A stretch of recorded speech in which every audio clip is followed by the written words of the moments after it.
दोस्तों नमस्कार। और आप देख रहे हैं नॉलेज एट द रेट पर जीके और जीएस की श्रृंखला में सामान्य विज्ञान।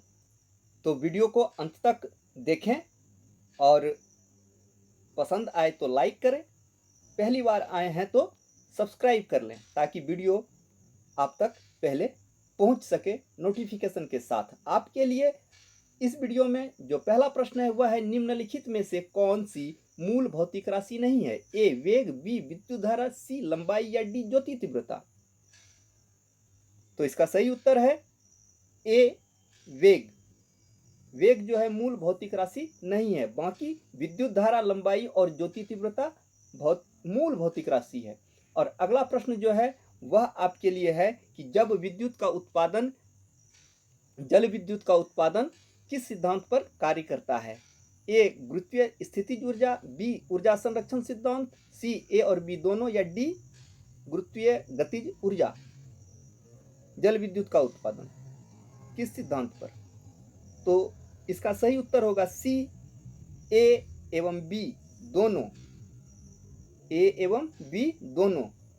और आपके लिए अगला प्रश्न जो है वह आपकी स्क्रीन पर है, सबसे अधिक क्रियाशील धातु कौन सी है? A potassium, B sodium, C calcium या डी मैग्नीशियम।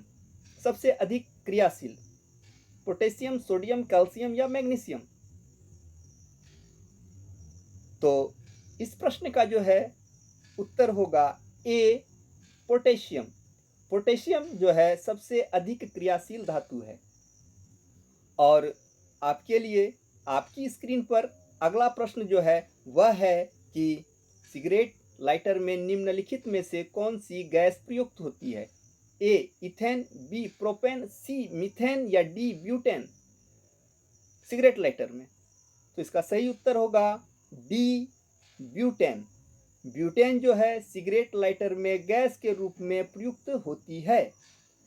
तो हो गया उत्तर इसका ब्यूटेन, विकल्प डी। और अगला प्रश्न है आपके लिए, सबसे मीठी चीनी है? ए फ्रुक्टोज, बी ग्लूकोज, सी माल्टोज या डी सुक्रोज। मीठा सबसे ज्यादा कौन है? फ्रुक्टोज, ग्लूकोज, माल्टोज या सुक्रोज।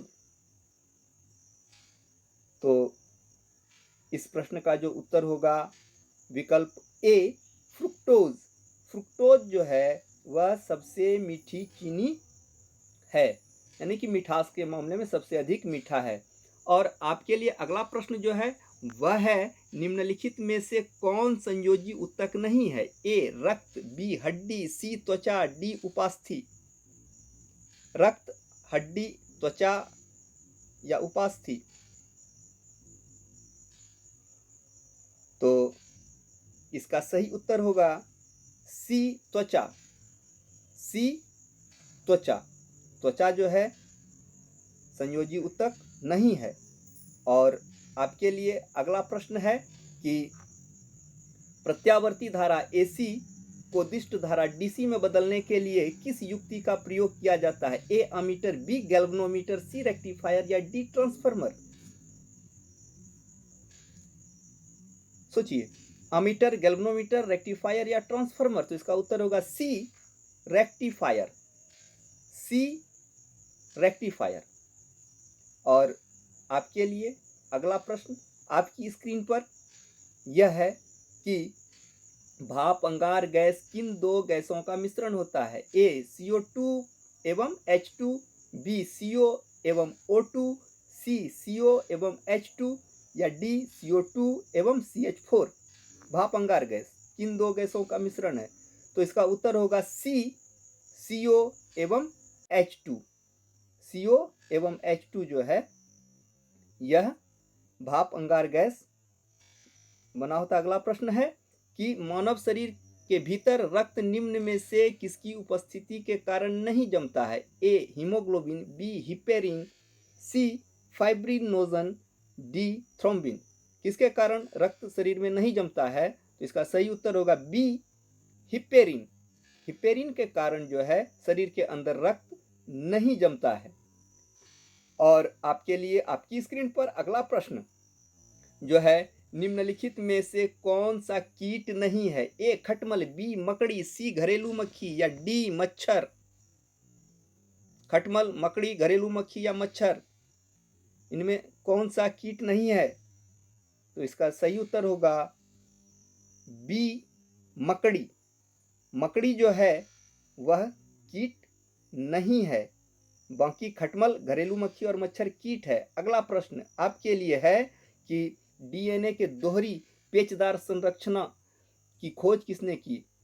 जेम्स वाटसन एवं Francis Crick, Maurice Wilkins, Friedrich Miescher या लुई पास्चर? दोहरी पेचदार, डबल हेलिक्स की बात कर रहा है, तो इसका उत्तर होगा ए, जेम्स वाटसन एवं फ्रांसिस क्रिक, यानी वाटसन एंड क्रिक। और आपके लिए जो अगला प्रश्न आ रहा है वह है कि कैलामाइन किसका अयस्क है?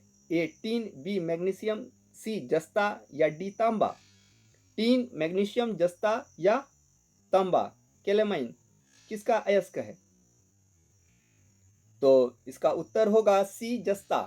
जस्ता जो है, जस्ता के लिए ही यह अयस्क है कैलामाइन। अगला प्रश्न है कि निम्न में कौन सुमेलित नहीं है? ए, सिरका एसिटिक अम्ल, बी, संतरा फार्मिक अम्ल, सी, इमली टार्ट्रिक अम्ल या डी, टमाटर ऑक्जेलिक अम्ल? यानी कि किसमें कौन सा अम्ल मेल नहीं खाता है? तो इसका सही उत्तर होगा संतरा फार्मिक एसिड जो है यह मेल नहीं खाता है, बाकी सब सही है। संतरा में जो है वह खट्टा होता है, साइट्रिक होता है। अगला प्रश्न, समुद्र में डूबी हुई वस्तुओं की स्थिति जानने के लिए निम्न में से किस यंत्र का प्रयोग किया जाता है? ए, सोनार, बी, पायरोमीटर, सी, रेडियोमीटर या डी, फेदोमीटर? डूबी हुई वस्तु का पता लगाने के लिए समुद्र में, तो इसका सही उत्तर होगा ए, सोनार। ए, सोनार जो है वह समुद्र में डूबी हुई वस्तु की स्थिति जानने के लिए प्रयोग में लाते हैं। और अगला प्रश्न जो है वह है आपके लिए परमाणु नाभिक के अवयव हैं कौन? ए, इलेक्ट्रॉन एवं प्रोटॉन, बी, इलेक्ट्रॉन एवं न्यूट्रॉन, सी, प्रोटॉन एवं न्यूट्रॉन, डी, इलेक्ट्रॉन, प्रोटॉन एवं न्यूट्रॉन? परमाणु के नाभिक में बताइए कौन रहता है इलेक्ट्रॉन, प्रोटॉन और न्यूट्रॉन में से? तो इसका सही उत्तर है सी, प्रोटॉन एवं न्यूट्रॉन। प्रोटॉन और न्यूट्रॉन जो है परमाणु के नाभिक में रहता है। और आपके लिए अगला प्रश्न आपकी स्क्रीन पर है कि बुलेट प्रूफ पदार्थ बनाने के लिए निम्नलिखित में से कौन सा बहुलक प्रयुक्त होता है? पॉलीमाइड, पॉलीथिलीन, पॉलीकार्बोनेट्स या टेफ्लॉन? कौन? तो इस प्रश्न का सही उत्तर होगा ए, पॉलीमाइड। पॉलीमाइड जो है बुलेट प्रूफ पदार्थ बनाने के लिए प्रयोग किया जाता है बहुलक के रूप में। और अगला प्रश्न जो है वह है आपकी स्क्रीन पर कि गोताखोरों द्वारा गहरे समुद्र में सांस लेने के लिए ऑक्सीजन के साथ किस गैस को मिश्रित किया जाता है या मिलाया जाता है? ए, नाइट्रोजन, बी, हीलियम, सी, हाइड्रोजन या डी, नियॉन? कौन सा गैस ऑक्सीजन के साथ मिलाया जाता है? नाइट्रोजन, हीलियम, हाइड्रोजन या नियॉन? तो इसका उत्तर होगा बी, हीलियम। ऑक्सीजन के साथ हीलियम गैस मिलाया जाता है गोताखोरों द्वारा गहरे समुद्र में सांस लेने के लिए। अगला प्रश्न जो है आपकी स्क्रीन पर वह है कि निम्नलिखित में से कौन नवीकरणीय ऊर्जा संसाधन नहीं है? ए, कचरे से उत्पादित ऊर्जा, बी, ज्वारीय ऊर्जा, सी, भूतापीय ऊर्जा या डी, तापीय ऊर्जा? नवीकरणीय ऊर्जा संसाधन नहीं है, तो इस प्रश्न का उत्तर होगा डी, तापीय ऊर्जा। तापीय ऊर्जा जो है नवीकरणीय ऊर्जा संसाधन नहीं है। और आपके लिए अगला प्रश्न जो है वह यह है कि वन्यजीव संरक्षण अधिनियम कब लागू हुआ था? ए, 9 सितंबर 1972, बी, 25 सितंबर 1976, सी, 27 दिसंबर 1980 या डी, 24 अक्टूबर 1986?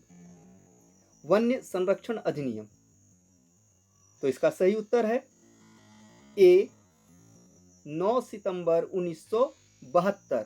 9 सितंबर 1972 को वन्य जीव संरक्षण अधिनियम लागू हुआ और अगला प्रश्न है आपके लिए कि लोलक का आवर्तकाल किस पर निर्भर करता है? ए द्रव्यमान, बी लंबाई, सी समय या डी तापक्रम। किस पर निर्भर करता है लोलक का आवर्तकाल? द्रव्यमान, लंबाई, समय या तापक्रम पर? तो इस प्रश्न का सही उत्तर होगा बी लंबाई। लंबाई के ऊपर लोलक का आवर्तकाल निर्भर करता है। और आपकी स्क्रीन पर अगला प्रश्न जो है वह है कि रासायनिक रूप से सूखी बर्फ क्या है? ए पहाड़ों पर पड़ी बर्फ, बी ठोस कार्बन डाइऑक्साइड, सी ठोस कार्बन मोनोऑक्साइड या डी बर्फ तथा साधारण नमक का मिश्रण। रासायनिक रूप से सूखी बर्फ। तो इस प्रश्न का जो है सही उत्तर होगा बी ठोस कार्बन डाइऑक्साइड। ठोस कार्बन डाइऑक्साइड को हम सूखी बर्फ कहते हैं रासायनिक रूप से। और अगला प्रश्न जो है वह है आपके लिए निम्न में से कौन स्तनपायी है? ए चमगादड़, बी समुद्री गाय, सी समुद्री सिंह या डी उपर्युक्त सभी। स्तनपायी यानी मेमेलिया की बात, चमगादड़, समुद्री गाय या समुद्री सिंह या इनमें से सभी। तो इस प्रश्न का उत्तर होगा डी इनमें से सभी, यानी कि उपर्युक्त सभी जो है चमगादड़, समुद्री गाय और समुद्री सिंह जो है स्तनपायी है, यानी कि मेमेलिया वर्ग के प्राणी हैं। और अगला प्रश्न जो है वह है आपके लिए निम्नलिखित में से कौन एक अदिश राशि है? संवेग, वेग, द्रव्यमान या कोणीय वेग। कोणीय संवेग की बात, तो सोचिए एक अदिश राशि है। तो इस प्रश्न का जो है उत्तर होगा सी द्रव्यमान। द्रव्यमान जो है एक अदिश राशि है, बाकी सभी सदिश राशि हैं। और अगला प्रश्न आपके लिए आपकी स्क्रीन पर है, पैराडॉक्सिन किस विटामिन को कहा जाता है? Vitamin B6, vitamin B2, vitamin D या विटामिन के। पैराडॉक्सिन किस विटामिन का रासायनिक नाम है? पैराडॉक्सिन। तो इस प्रश्न का सही उत्तर होगा A vitamin B6। Vitamin B6 को पैराडॉक्सिन के नाम से भी जाना जाता है।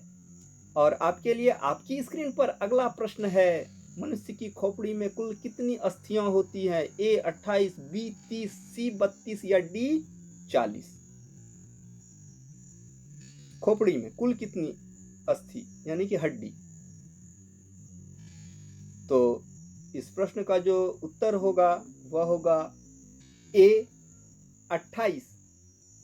मनुष्य की खोपड़ी में कुल अस्थि 28।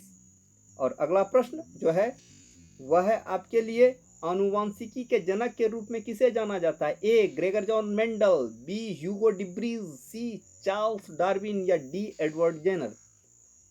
आनुवांशिकी के जनक, आनुवांशिकी के पिता, फादर ऑफ जेनेटिक्स। तो अगला प्रश्न है ए जॉन ग्रेगर मेंडल, यानी कि मेंडल जो है आनुवंशिकी के जनक हैं। और अगला प्रश्न जो है वह है कि मानव शरीर के भीतर रक्त निम्न में किसकी उपस्थिति के कारण नहीं जमता है? ए हीमोग्लोबिन, बी हिपेरिन, सी फाइब्रोनोजन या डी थ्रोम्बिन। तो इस प्रश्न का उत्तर नहीं बताऊंगा क्योंकि यह रिपीटेड प्रश्न है। इसका उत्तर आप कमेंट बॉक्स में बताइएगा। लेकिन यहाँ तो हम देख रहे हैं कि उत्तर बता दिया गया है, तो अब बताने की आवश्यकता नहीं है। अगला प्रश्न जो है वह है निम्नलिखित में कौन सुमेलित नहीं है? सिरका एसिटिक अम्ल, संतरा फॉर्मिक अम्ल, इमली टार्ट्रिक एसिड या डी जो है टमाटर ऑक्सैलिक एसिड। तो इसमें होगा बी संतरा फॉर्मिक एसिड।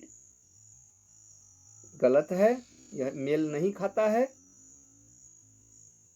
और आपके लिए जो है इस वीडियो में इतना ही। धन्यवाद।